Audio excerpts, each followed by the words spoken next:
오늘 본문 1절을 보시면 보아스가 성문에 올라가서 앉아 있을 그 상황에서 기업 물을 자가 지나갔다 이렇게 기록이 되어 있습니다. 그런데 기업 물을 자가 된다는 것이 무엇을 뜻하는 것입니까? 기업 물을 자라는 것은 쉽게 말해서 남자가 없는 집안에서 남자의 역할을 하게 된다라는 뜻입니다. 그렇게 한 집안의 기업 물을 자가 된다는 것은 아주 많은 책임을 짊어지게 되는 그런 일이었습니다. 기업 물을 자는 타인에게 팔린 가족의 기업을 되살릴 책임이 있었습니다. 그리고 노예가 된 가족을 되사서 그 가족을 자유인으로 만들어줄 그런 책임도 있었습니다. 또 후손이 끊긴 가족을 위해서 형통을 이을 상속자를 제공할 책임과 살해당한 가족을 위해서 복수할 책임, 그리고 가업을 위탁받아서 잘 관리해야 하는 그런 책임들을 가지고 있었습니다.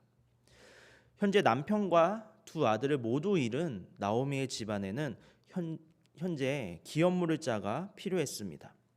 그런데 집안에 남자가 없다고 해서 아무나 그 집안에 기업 물을 자가 될 수는 없었습니다.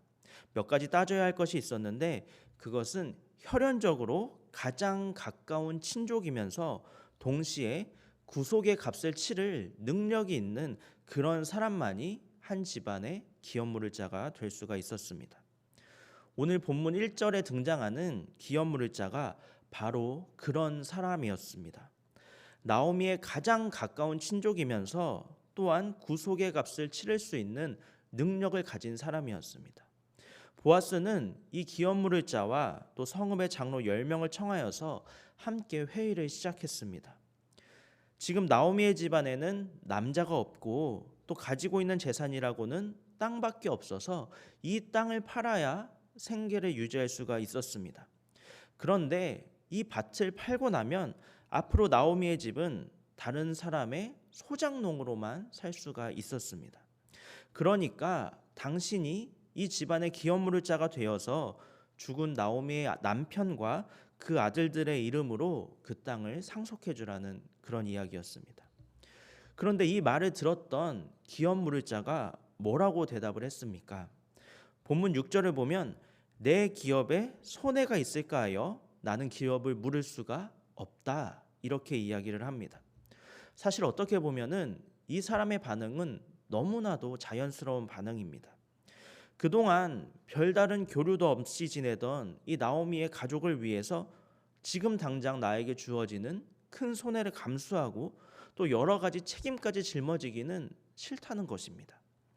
그래서 이 사람의 다음 순서였던 보아스가 결국에는 나오미의 집안의 기업 물을 자가 되었습니다.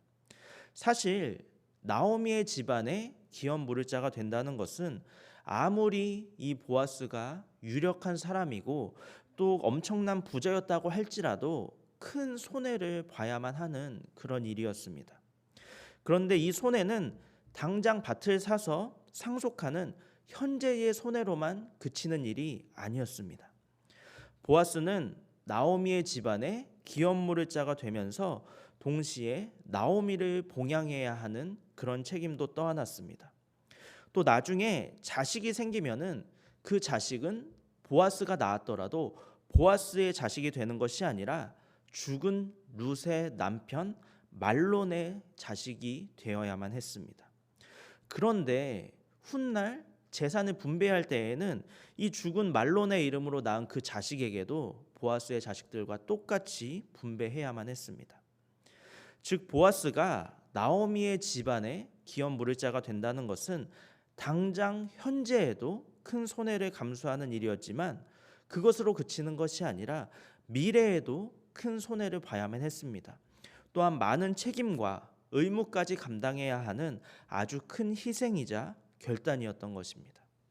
하지만 보아스는 지금 그 일이 내게 이익이 되는지 아니면 손해가 되는지 그것을 계산하거나 따지지 않고 그것을 받아들였습니다.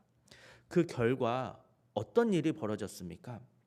오늘 본문은 아니지만 21절과 22절의 말씀을 보면 다윗의 계보에 보아스라는 이름이 올라가게 되었음을 알 수가 있습니다. 그런데 이상한 것은 당시의 법대로라면 보아스가 낳아준 아들 오벳은 보아스의 이름으로 낳은 아들이 아니었습니다. 보아스가 기업물을 짜로서 낳아준 아들이기 때문에 율법대로 따지고 들면 말론이 그 자리에 들어가는 것이 옳은 일이었습니다. 그런데 성경의 저자는 말론의 이름이 아니라 보아스의 이름을 그 자리에 새겨 넣었습니다. 이것은 보이지 않는 것을 쫓아서 살아간 하나님의 백성에 대한 예우입니다. 보이는 것보다 보이지 않는 것을 쫓아서 살았고 또 당장 나에게 이익이 되는지 아니면 손해가 되는지 그런 것들을 따지는 것이 아니라 오직 하나님의 말씀을 따른 자에 대한 하나님의 칭찬인 것입니다. 이뿐만이 아니라 신약 성경의 마태복음 1장을 보면 보아스의 이름이 예수님의 족보에도 등장을 하고 있습니다. 이처럼 보아스는 다윗의 조상이 되었을 뿐만이 아니라 훗날 예수님의 조상이 되는 영광을 누리게 되었습니다. 사람은 누구나 본능에 충실한 삶을 살아갑니다. 나에게 손해가 되는 일은 피하고 싶은 것이 인지상정입니다.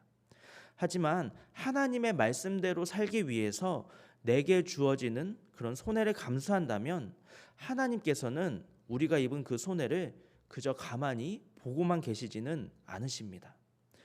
보아스의 이름을 후세에 길이 남겨서 그가 많은 사람들의 칭찬과 존중을 받게 하신 것처럼 하나님은 우리가 입은 손해 그 이상으로 갚으시는 분이심을 믿으시기 바랍니다.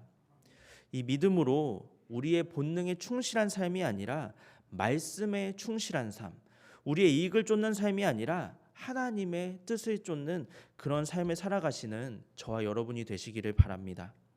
함께 기도하겠습니다. 살아계신 하나님, 인생을 살아가다 보면은 수많은 선택의 기로에 서게 됩니다. 그 선택의 기로에서 나의 이익과 만족과 유익을 쫓으며 본능을 선택하는 것이 아니라 하나님의 말씀을 쫓으며 하나님의 뜻을 선택하는 우리 모두의 삶이 될 수 있도록 인도하여 주시옵소서.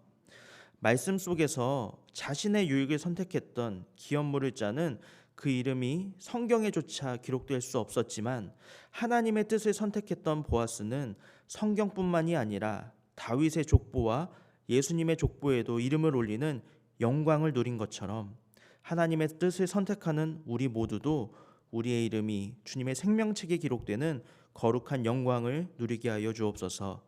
감사드리며 예수님의 이름으로 기도합니다. 아멘.